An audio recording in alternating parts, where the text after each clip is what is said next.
एक साइकोलॉजिस्ट जो serial killer वगैरह से डील करती है वो एक स्ट्रेंजर से मिली। उससे मिलने के बाद उसके साथ डिस्टर्बिंग चीजें होना स्टार्ट हो गया। अब इस सब के पीछे कौन है, या आज की हमारी movie never talk to stranger in 1995 की एक साइकोलॉजिकल थ्रिलर मूवी में हमें पता चलेगा। ये मूवी अलग अलग ट्विस्ट एंड टर्न्स लेकर आती है, एंडिंग भी ट्विस्टेड है, तो अंत तक इस वीडियो को जरूर देखिएगा। अगर आपको वीडियो अच्छा लगता है तो प्लीज लाइक और कमेंट जरूर कर दीजिए। अब बिना किसी तरीके एक्सप्लेनेशन स्टार्ट करते हैं। मूवी स्टार्ट होती है और हमारी मेन कैरेक्टर सारा, जो एक साइकोलॉजिस्ट है, एक सीरियल किलर के साथ बात कर रही थी। सारा ने कहा, तुम्हें एक टीनेजर ने मर्डर करते हुए देखा था। किलर कहता है कि वो एक प्रोस्टिट्यूट है, वो पैसों के लिए कुछ भी बोल देगी। सब मिलकर मुझे फंसाने की कोशिश कर रहे हैं। सारा यहाँ किलर की मेंटल स्टेट एसेस करने के लिए आई हुई थी। उसे लगता है कि किलर को मल्टीपल पर्सनैलिटी डिसऑर्डर की बीमारी है। ये कंफर्म करने के लिए यहाँ वो आई हुई थी। किलर कहता है, मुझे कुछ आवाजें सुनाई देती है जो मुझे कुछ करने के लिए कहती है, कभी कभी टीवी से, कभी कभी वॉल्स में से। सारा का टाइम खत्म हो गया और यहाँ से वो चली जाती है। किलर इस पर चिढ़ गया था। इसके बाद सारा अपने फ्रेंड क्लिफ के साथ, जो एक आर्टिस्ट है, उसका एग्जीबिशन देखने के लिए आई हुई थी। ये एग्जीबिशन बॉन्डेज या उस टाइप की कुछ दर्दनाक फोटोज का है। सारा कहती है कि कुछ लोग होते हैं जो सचमुच में ये सब चीजें करते हैं। सारा को यह अच्छा नहीं लग रहा था तो उसका फ्रेंड क्लिफ उसे ड्रिंक ऑफर करता है। इन दोनों में बहुत ही अच्छी सी फ्रेंडशिप है। बातें करते करते ये दोनों घर आ गए। सारा का फ्रेंड क्लिफ ये उसका नेबर भी है। वो सारा को स्मेल करता है, कहता है, आज तुम्हारी खुशबू बहुत ही अच्छी आ रही है। वो उसके साथ इंटीमेट होना चाहता था। सारा कहती है, तुम मुझे फ्रेंड की तरह ही लगते हो। क्लिफ ने कहा, जब तुम यहाँ मूव हुई थी तब हम दोनों इंटीमेट हुए थे, तब तो मैं तुम्हें फ्रेंड की तरह नहीं लगा था। सारा ने डोर बंद कर इस बात को टाल दिया। इसके बाद नेक्स्ट सीन में किलर का लॉयर सारा के पास आया हुआ था। सारा ने अब तक किलर के बारे में जजमेंट दिया नहीं है, तो इस वजह से उसका लॉयर बहुत ही गुस्सा था। सारा अपने आप को एक्सप्लेन करते हुए कहती है कि शायद उसे भूलने की बीमारी है, या उसे मल्टीपल पर्सनैलिटी डिसऑर्डर भी हो सकता है। जब तक मैं श्योर नहीं तब तक मैं कोई भी जजमेंट नहीं देने वाली। इस किलर ने लड़कियों को मारने से पहले उनका रेप भी किया था। किलर के लॉयर को लगता है कि सारा एक वुमन है, तो ये बात उसके लिए शायद पर्सनल हो सकती है। इसी वजह से वो किलर को ज्यादा से ज्यादा सजा दिलवाना चाहती है। वो गुस्से में ही यहाँ से चला गया। रात में सारा अपने लिए ड्रिंक बाय करने के लिए आई हुई थी। उसने एक बॉटल ली, तभी स्ट्रेंजर ने उससे कहा कि सही चॉइस नहीं है, इसके अलावा तुम कुछ और ट्राई करो। इन दोनों को ड्रिंक्स के बारे में बहुत ही ज्यादा नॉलेज था। इस स्ट्रेंजर ने उसे ड्रिंक के लिए बुलाया। सारा कहती है, मैं तुम्हें जानती भी नहीं। वो अपने आप को इंट्रोड्यूस कराता है। उसका नाम था टोनी। सारा उसे इग्नोर कर देती है। थोड़ी देर में वो उसे इसी शॉप में मिलता है। टोनी कहता है, पहचाना, मेरा नाम टोनी, हम मेन सेक्शन में मिले थे। टोनी ने कहा कि मैं यूजुअली ऐसा कुछ भी करता नहीं, पर इस टाउन में मैं नया हूँ और मुझे फ्रेंड्स की ज़रूरत है। सारा कहती है, तो किसी और को फ्रेंड बना लो। टोनी ने कहा कि मैं एडमिट करता हूँ, तुम मुझे बहुत ही ज़्यादा अट्रैक्टिव लगती हो। अगर तुम्हें लगता है मुझे तुमसे बात नहीं करनी चाहिए या मैं कोई लिमिट क्रॉस कर रहा हूँ तो वैसा मुझे बता दो, मैं यहाँ से चला जाऊँगा। पर सारा ने ऐसा कुछ भी नहीं कहा। सारा पूछती है, तुम्हारे पास की वाइन की शेयर की है? कहता है कि 61 की। सारा पूछती है, क्या तुम्हें लगता है क्या एक वाइन से तुम मुझे इम्प्रेस कर सकते हो? टोनी ने कहा कि मुझे लगता है कि तुम ऐसी औरत हो जिसे जीतना पड़ता है। सारा को बात अच्छी लगी। वो बाहर आकर टैक्सी लेती है तो टोनी अपनी बाइक लेकर उसके पास आया। कहता है, अब हाँ भी कह दो। सारा के पास टाइम नहीं था, पर उसने अपना नंबर उसे दे दिया। कहा कि मुझे कॉल करना। सारा जब घर पर आई तो उसके फादर उसे मिलने के लिए आए हुए थे। उन्हें अंधेरे में देखकर वो डर गई थी। सारा के अपने फादर के साथ रिलेशनशिप अच्छे नहीं है। उन्हें फादर भी नहीं बुलाती है। फादर चाहते थे कि आज रात वो यही रुके, पर सारा उन्हें मना कर देती है। फादर को एक बड़ी बीमारी है, तो उन्होंने कहा कि मैं ज़्यादा टाइम तक जिंदा नहीं रहूँगा, हमें एक दूसरे के साथ टाइम स्पेंड करना चाहिए, जैसे कि क्रिसमस। सारा कहती है कि हम क्रिसमस में मिल सकते हैं, पर प्लीज़ पहले मुझे कॉल कीजिएगा। उसने फादर को मोटेल के लिए पैसे दे दिए और वहाँ से निकाल दिया। रात में सारा का नेबर उसके पास आया। वो एक लड़की के साथ था तो उसे वोडका चाहिए था। सारा कहती कि मेरे पास नहीं है। नेबर कहता है, मैंने तो तुम्हारी फ्रिज में देखा था। वो खुद गया और लेकर आया।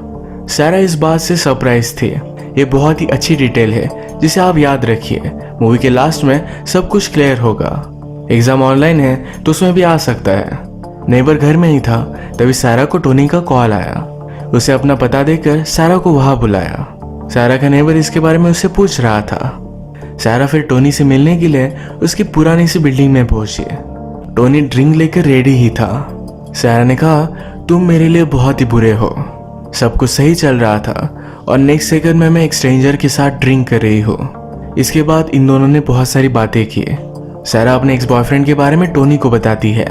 कहती है कि वो अचानक से गायब हो गया।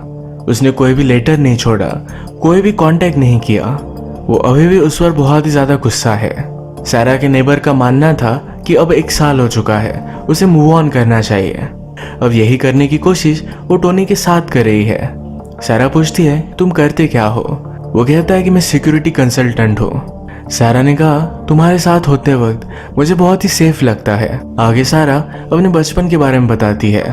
उसने कहा कि जब वो छोटी थी तभी उसकी मदर की कार एक्सीडेंट में डेथ हो गई थी। उसके फादर का सेल्स का जॉब था तो हमेशा घूमते रहते थे। वो अपने एंड के पास ही बड़ी हुई है। ये सब बातें कर सारा को एम्बैरस लगा। टोनी कहता है, तुम्हें कंट्रोल में ना होना, इन सब चीजों के बारे में बात करना, ये सब सूट करता है। इसके बाद इन दोनों ने एक दूसरे को किस किया और एक दूसरे की बाहों में ही सो गए। सुबह होने पर एक दूसरे के साथ इंटीमेट हो जाते हैं। इसके बाद नेक्स्ट सीन में सारा फिर से किलर के पास आई हुई थी। वो उसे पूछती है कि लास्ट सेशन में तुम आवाजों के बारे में बात कर रहे थे। इस बार किलर ने कहा कि मुझे कोई भी आवाजें सुनाई नहीं देती। वो कहता है, तुम मुझे फ्रेम करना चाहते हो, तुम अपनी साइड चूज कर लो, एक तो तुम मेरे साइड पर हो या मेरे खिलाफ। यहाँ पर वो बहुत ही गुस्सा हो गया था। इनडायरेक्टली उसे धमकी दे रहा था। आज सारा जब घर पर पहुंची तो उसके घर पर मुरझाए हुए फूलों का गिफ्ट भेजा हुआ था। इस बात से वो डिस्टर्ब हो गई। रात में सारा और टोनी फिर से मिले। टोनी सारा के लिए शूटिंग का गेम खेलकर उसे जिराफ गिफ्ट देता है। सारा पूछती है, तुम्हारी इतनी शूटिंग अच्छी कैसी है? वो कहता है कि मैं पहले पुलिस हुआ करता था। सारा को बात बहुत ही सरप्राइजिंग लगी कि उसने बात उससे छुपाई थी। वो सारा को कहता है, तुम भी शूटिंग ट्राई करो। वो मना कर रही थी पर फिर भी टोनी ने उसे फोर्स किया। शूटिंग करते वक्त अपने बचपन की याद सारा को आई। अचानक से वो बेहोश हो जाती है। टोनी उसे अपने घर पर लेकर गया था। सुबह होने पर उसके लिए उसने टीवी बनाई। सारा को टोनी के साथ होना अब अचानक से गलत लगता है। उसने कहा कि अब मैं जा रही हूँ। टोनी ने पहचान लिया कि उसे इनडायरेक्टली ब्रेकअप कर रही है। उस पर चिढ़ गया कि तुम्हें करती क्या हो, हमेशा मेरे साथ पुश पुल खेलती रहती हो। इन दोनों की फाइट होगी और सारा यहाँ से चली जाती है। थोड़ी देर में सारा ने अपना माइंड चेंज कर लिया। वो फिर से टोनी के पास वापस आई। ये दोनों इंटीमेट हो जाते हैं। घर आने पर सारा को एक नोट मिला। न्यूज़पेपर की एक पेज का नंबर था। ये सारा देखती है तो इसमें सारा की डेथ के बारे में लिखा हुआ था। इन सब बातों से डिस्टर्ब हो गए। उसे लगा कि किलर ही ये सब करवा रहा है। जाकर वो किलर के लॉयर से बात करती है। वो कहती है, तुम मिलकर मेरी हरासमेंट क्यों कर रहे हो? लॉयर कहता है, इसमें मेरा कोई भी हाथ नहीं है। अगर किलर ने ऐसा किया होता तो उसने मुझे बता दिया होता। सारा कहती है, उसे मल्टीपल पर्सनैलिटी डिसऑर्डर है। उसने शायद खुद किया है पर उसे याद भी नहीं। इसके बाद नेक्स्ट डे सारा के घर पर ही टोनी आया हुआ था। ये दोनों मिलकर कुकिंग करते हैं। कुकिंग करते करते पैन में आग भी लग गई थी। दोनों ने मिलकर ये बुझाई। बहुत सारा तमाशा खड़ा हुआ पर ये दोनों इस बात को एंजॉय करते हैं। टोनी को सारा के साथ होना ये बहुत अच्छा लगता है। अचानक से सारा को उसके फादर का कॉल आ जाता है। ये क्रिसमस के बारे में उससे पूछ रहे थे। सारा कहती है कि मैं आपसे बाद में बात करूंगी। टोनी ने नोटिस किया कि अपने फादर से बात करते हुए डिस्टर्ब हो गई थी। उसने कहा कि अगर तुम चाहो तो क्रिसमस में मैं तुम्हारे साथ रह सकता हूँ, तुम्हें सपोर्ट करने के लिए। सारा नहीं चाहती कि उसके फादर से वो मिले। टोनी को अजीब लगता है। टोनी ने घर में ही सारा के एक्स बॉयफ्रेंड की फोटो नोटिस की। उसको गायब हुए 1 साल हो चुका है पर फिर भी उसके घर में फोटो क्यों है, इस बात को लेकर टोनी अपसेट हो गया। सारा कहती है, इस फोटो को रखना मैं भूल गई थी। इन छोटी छोटी बातों को लेकर तुम उसे फाइट मत करो। टोनी भी इस बात को इग्नोर कर देता है। अगले दिन जब सारा फिर से काम से वापस आए तो उसकी कैट को मारकर उसे गिफ्ट कर दिया गया था। इस बात से वो बहुत ही ज्यादा डर गए और पुलिस के पास जाती है। पुलिस ऑफिसर के पास बहुत सारे केसेस थे तो उसे हेल्प नहीं करता। कहता है तुम एक प्राइवेट डिटेक्टिव हायर कर लो, ऐसे केसेस में वो तुम्हें ज़्यादा हेल्प कर सकते हैं। सारा उस पर भी गुस्सा हो गई। आज उसे टोनी के सहारे की बहुत ज़रूरत थी। उसे वो कॉल नहीं कर पाए क्योंकि वो आउट ऑफ टाउन था। मॉर्निंग में टोनी सारा के घर पर आया पर सारा कहती है अब बात करने के लिए अच्छी टाइमिंग नहीं है। वो उसे वहाँ से कटाना चाहती थी। टोनी मानता नहीं और घर में आ जाता है। घर में ऑलरेडी सारा का नेबर था।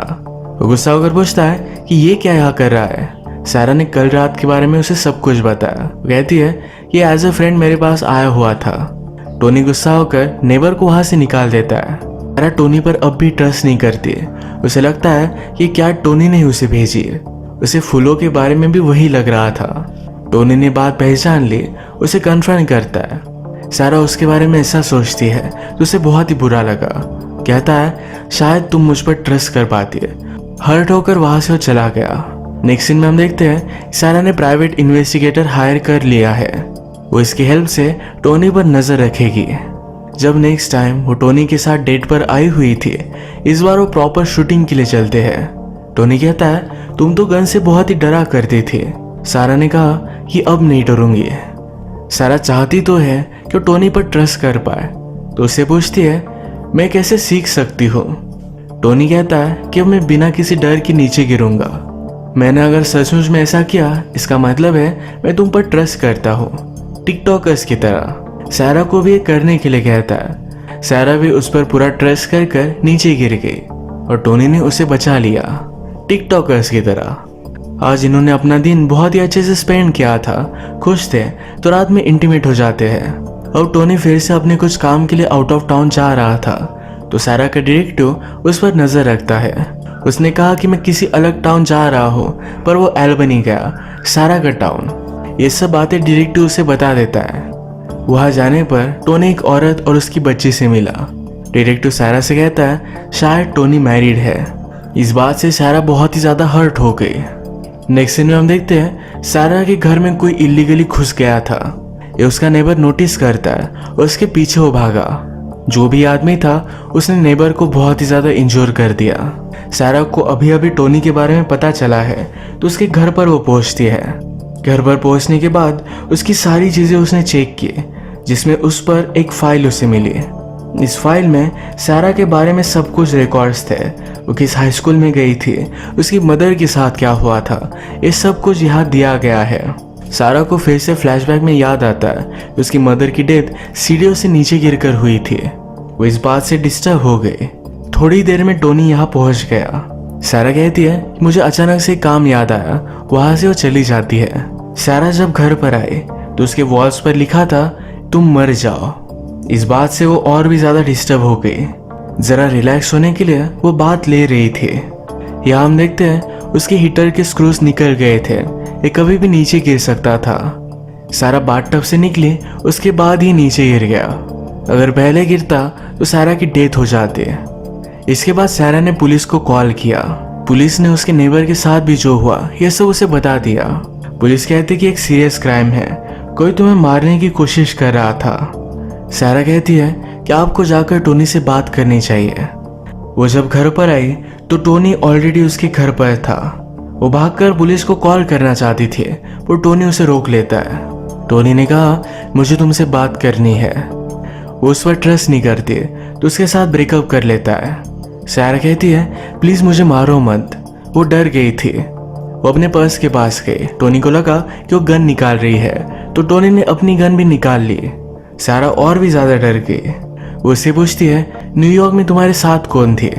टोनी कहता है कि वो मेरी कजन है। बेनी ये सारा के एक्स बॉयफ्रेंड का नाम था।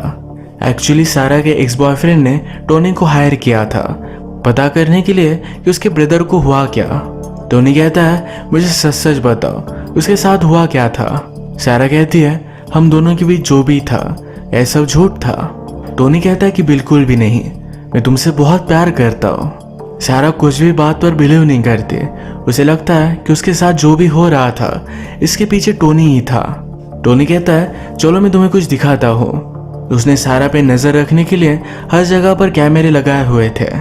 इस कैमरे में दिखाई देता है ये सारा के घर पर जो आया हुआ था उसके साथ जो भी हो रहा था जो वो खुद कर रही थी। एक्चुअली उसे मल्टीपल पर्सनैलिटी डिसऑर्डर है। इसका मतलब है अचानक से उसकी पर्सनैलिटी चेंज हो जाती है। इस चेंज के टाइम में वो जो भी करती है उसे खुद को पता नहीं होता। ये बात जानकर सारा बहुत ही ज़्यादा डिस्टर्ब हो गई। तभी उसके फादर उसे विजिट करने के लिए आ गए। उनके शूज़ की आवाज़ को सुनकर उसे अपना पास्ट याद आया। एक्चुअली सारा के फादर ने ही उसकी मदर को मार डाला था। फिर उन्होंने सारा को गन दी थी, कहा कि फादर को हेल्प करो। सारा को ट्रिगर पुल करने में हेल्प किए। पुलिस को लगा था ये सिर्फ एक एक्सीडेंट है। ये सब याद करके सारा को चक्कर आ गई। उठने पर अपनी मदर के बारे में बात कर रही थी। उसके फादर कहते हैं वो सिर्फ एक एक्सीडेंट था। सारा कहती कि अब मुझे सब कुछ याद है, तुमने ही मेरी मदर का मर्डर किया था। हर रात मेरे कमरे में आकर तुम मुझे अब्यूज किया करते थे। इसी वजह से मेरी आंट मुझे उसके साथ लेकर गई। वो चिढ़ गई थी तो उसने अपनी गन निकाली। टोनी उसे शांत रहने के लिए कहता है। उसने कहा मैं अपनी गन ग्राउंड पर रख रहा हूँ, तुम भी ऐसा ही करो। टोनी ने गन रखी और सारा उसे शूट कर देती है। उसकी पर्सनैलिटी अब चेंज हो गई थी। उसने कहा तुम्हें जानना था ना कि बेनी के साथ क्या हुआ है। मैंने उसे मार डाला था, वो भी तुम्हारी तरह ही मुझसे झूठ कहता था। अपनी फादर की वजह से हर आदमी को हेट करती है। इसके बाद उसने फादर को भी मार डाला। जल्दी से सारा घर वो क्लीन कर देती है। अपने खिलाफ कोई भी सबूत नहीं रखती। अपने आप से कहती है तुम्हें इसके बारे में कुछ भी याद नहीं रहेगा। वो घर के बाहर गई और उसके बाद उसकी नॉर्मल की पर्सनैलिटी फिर से उसके पास वापस आई। उसे लगता है ये टोनी और उसके फादर ने एक दूसरे को मार डाला।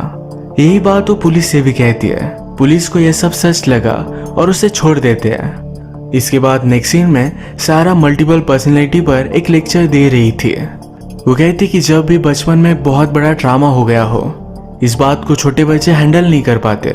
इसे कोप करने के लिए खुद ही अलग अलग पर्सनैलिटी बना लेते हैं। यही सारा ने भी अपने साथ किया था। उसे इसके बारे में पता भी नहीं है। मूवी के लास्ट में अब वो अपने नेबर के साथ रिलेशनशिप में है। इसी तरीके से ये मूवी हमें गेस करता हुआ छोड़कर चली जाती है। ये मूवी एक बहुत ही डेंजरस कैरेक्टर की ग्लिम्स थी। मूवी में हमने देखा था कि सारा के फ्रिज में अल्कोहल थी, उसे पता भी नहीं था। इसका रीजन यही है कि उसे मल्टीपल पर्सनैलिटी डिसऑर्डर है। इसी पॉइंट के साथ आज का वीडियो हम खत्म करते हैं। अगर आपको अच्छा लगा तो प्लीज़ इसे लाइक कर दीजिएगा। बहुत सारी मूवीज लेकर आता रहता हूँ तो प्लीज़ इस चैनल को सब्सक्राइब कर दीजिए और बेल नोटिफिकेशन आइकन दबाना मत भूलिएगा। हम फिर से मिलेंगे और एक नई मूवी के साथ। तब तक के लिए थैंक यू। आप अपने आप का ख्याल रखिए।